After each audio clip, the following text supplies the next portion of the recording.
Hello, fighters. I'm back from Glasgow Regionals, and we've had quite a lot of news drop in the last, 2 days. So I thought I'd jump on and quickly go over it for people who do not monitor the website or just want to kind of like have a breakdown where they're not just sat there reading. So let's start off with the reward store update. This was something that was teased at the Glasgow Regionals because we did get to see some of the new champion cards before release.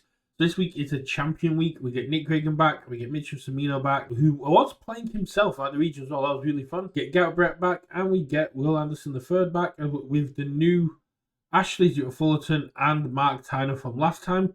Now, big distinction here is that the first four say stand illegal, where these are new challenges that are not legal till next year. On top of that, we now have the new Back to Ordinary 2 diff, 5 low, 5 control, unique, all evil void. Response: after you play your third card this turn, add one action card from your discard pile to your hand. Your rival may remove one card from their hand to cancel this ability. Now, this is absolutely solid if you can get it out quickly. If you can pump it down, you can do some poke turns and then build and then commit this because it's only your third card and then have it ready to go. You can utilize this with things like Duty, which allows you to then ready it back up. Utilize it with things like Dangerous Gambit, which allows you to ready it back up. This is going to be absolutely solid. After you play your third card, you can get this ready up and you can use it on both players' turns. I think this is absolutely solid, and I think it's going to be a very interesting interaction to see if people are going to remove it, especially since it shares some symbols with cards like Eri Smiles, Genkai's, a lot of the new, and going on the evil symbol, the fact that it shares symbols with equipment height. This is definitely going to be very interesting, and I'm very excited to see how this goes. And then Tenacious Remove. This attack gets plus X or minus X damage. X equals the number of cards in your rival's removed pile. Again, there are quite a lot of cards that allow you to remove cards from your opponent's hand or discard or board. On Void, you've got Dimension Sphere, which is still sticking around. Sweeping Daggers is now banned, but it would have been a great example of one you can use. And I'm very excited to see where this goes. I think this is an absolutely solid card, and Back to Ordinary, very powerful. On top of that, we now have JJ Jacob Johnson trying to do his best Scanlan impression. After you block with an action, build it face down. 7 hand size, 21 health on good, evil, and water. This attack is this attack is +2 or -1 speed. Sacrifice 1 foundation. If an action was added to your discard pile this way, draw 1 card and build 1 card from your hand face down. So this is a way for you to keep utilizing and turning these face down actions that are committed into ready foundations, as well as drawing more cards, allowing you to going into dig for more answers, going into dig for more attacks. This is an absolutely solid character, and with no interaction from your opponent, unlike what we saw with the Back to Order, you are going to just get to really utilize this. The only downside to this is they're all going to be face downs, which does allow you to utilize Ruin against JG, and 27 health is very squishy. I'm very excited to see where this goes. And the last one is the one that was shown off at the Glasgow Regionals. We got to see it around a little bit. We have Yeetus, Deletus, 2 difficulty, 5 control, 2 high block, unique, evil life, water. Form: add this card to your card pool face down. Your next attack this turn gets -3 difficulty and +3 damage. Enhance: remove, add 1 card with printed difficulty 4 or less from your rival stage to the card pool face down.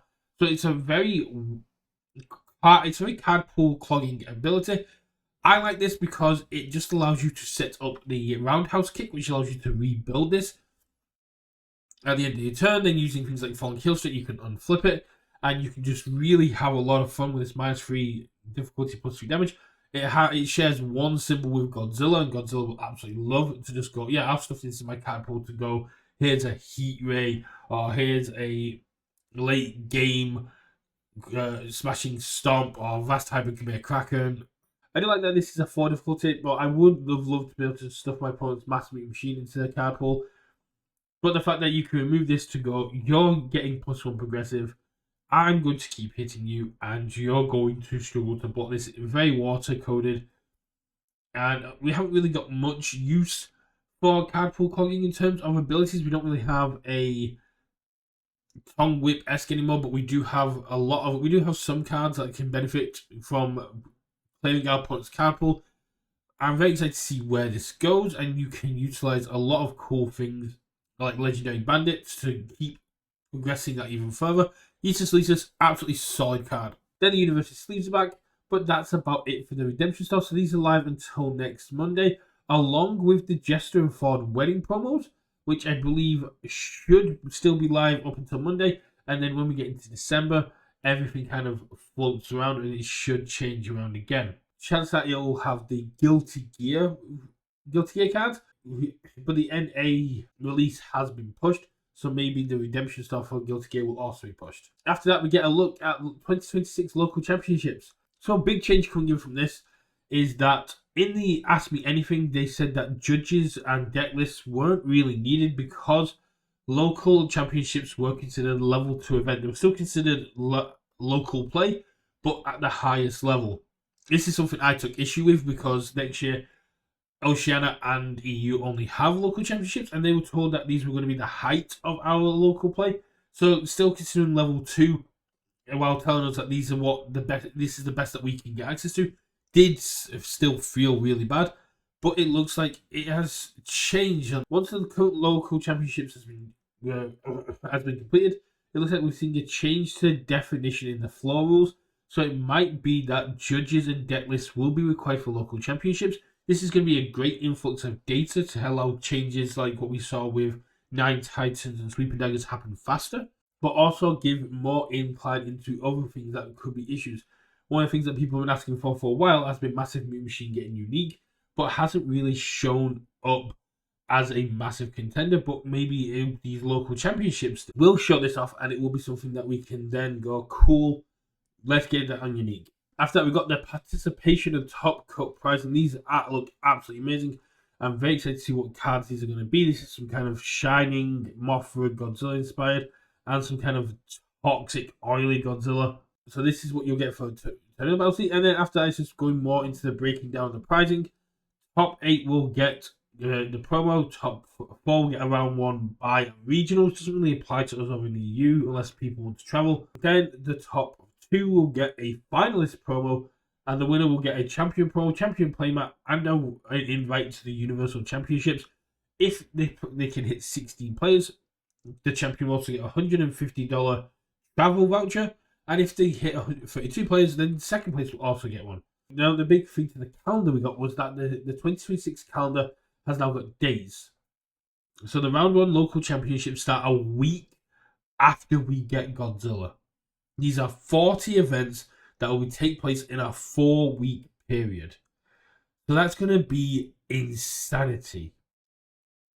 Out in the US, where you've got this much bigger landscape, you're going to see a lot more spaced out events, but you're still seeing 10 events a week, call it. Out over here, we're supposed to be getting 20. So you're talking, say, mainland EU gets 4, Oceania gets 6, and we get 10. That's not too bad, but you're still looking at about...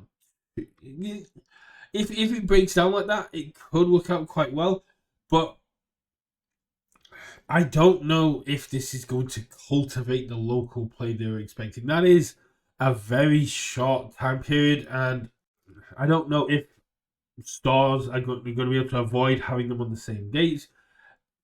It's a tough one. I've seen some people just very hesitant about this, but the fact that you've got to get all 40 into 4 weeks, so that's 10 a week happening around. It's going to be a good influx of data from the deck list, but I think it might be a little bit more ambitious than I was expecting, and I'm a little bit worried that it's not even going to... I mean, the round 2 ones aren't even 4 weeks. May 8th to May 24th, that is not 4 weeks. I don't know, that's really weird. I'm still not happy that, like, October, November, there's nothing for any player who has no plans to go to the Universal Championship. And that's going to be essentially a lot of players. Not everyone who gets the invite, not everyone who wants to go to Worlds, especially out in Oceania and EU, and having nothing to do from September 13th all the way till, say, March 2027. That's not going to be good. That's just going to leave us, like, That's gonna leave us twiddling our thumbs with nothing to do. It's a weird system. I'm not as down as it as I was, but this is very concentrated. And I don't know if it's going to have the impact that UVS wants it to have. But let's move on to some very good news. In the Borderlands 4 Experience Bundle, they arrived on December 5th, and it has been confirmed that we are getting one each of every single character, but 4 copies of each supporting card. This is absolutely huge. So we're getting one Amon, one Harlow, one Rafa, one Vex, and then 4 Walk the Dogs, 4 Paying the Costs, 4 Resting Up, and 4 Weapons Clash. This is absolutely solid. The fact this is $40 RRP on the store, and if you go to TCG Play, you're probably going to see Walk the Dog on there for $40. Means that you're essentially getting a playset of Walk Dogs for what you'd buy one on the secondary market. That is absolutely huge, and I'm absolutely loving this. The other thing was that this does not extend the life of the cards. This is something that was kind of ambiguous and we're a bit upset about. The intention is that the alt-art bundles provide alternative art and not theming, and do not extend eligibility. So the same will apply to the soul leveling ones. Look at the label printed the same year. But it's a bit awkward. I would like to see the alternate art bundles kind of extend the life of these cards. Allow cards that didn't get their highlight in the meta, or have cards that were harder to access more accessible. But getting a playset of each is going to be really cool, even if it's only for the last year of their legality. But it is just a shame that they're not getting to be extended. Let me know what you guys think in the comments below. Are you going to be buying the Borderlands when it hits on December 5th? Do you think that they should go through the UVS shop, or should they go through stores like we saw with the Shadow Monarch? I do personally prefer stores. The UVS game shop will take longer to get to international markets, which means that if there is a local championship or a regional like what we had, and there's delays, or we order from the UVS shop and then it takes 2-3 weeks to get here, we won't have access to these cards at the events. We struggled with Sun Jingwu this past weekend with only 2 people being able to play it, 3 people paying access to the card, and we had to kind of run around to find them. And so I had to buy a 3rd copy of the bundle because my 2 copies did not arrive in time. So I would like to see these more go into stores rather than just be on the UVS game shop, especially since this will bring in Borderlands fans to talk about the card game and have the stores have that kind of interaction. And in a year where the EU community is going to be suffering from not having the high-end organized play, and we were told that we're going to be getting cultivated growth at stores, this would have been a great step towards cultivating growth in stores. Let me know what you guys think in the comments below, and I'll hopefully see you at the first local championships where everyone will be rocking the new Godzilla cards. I'll see you there. Bye.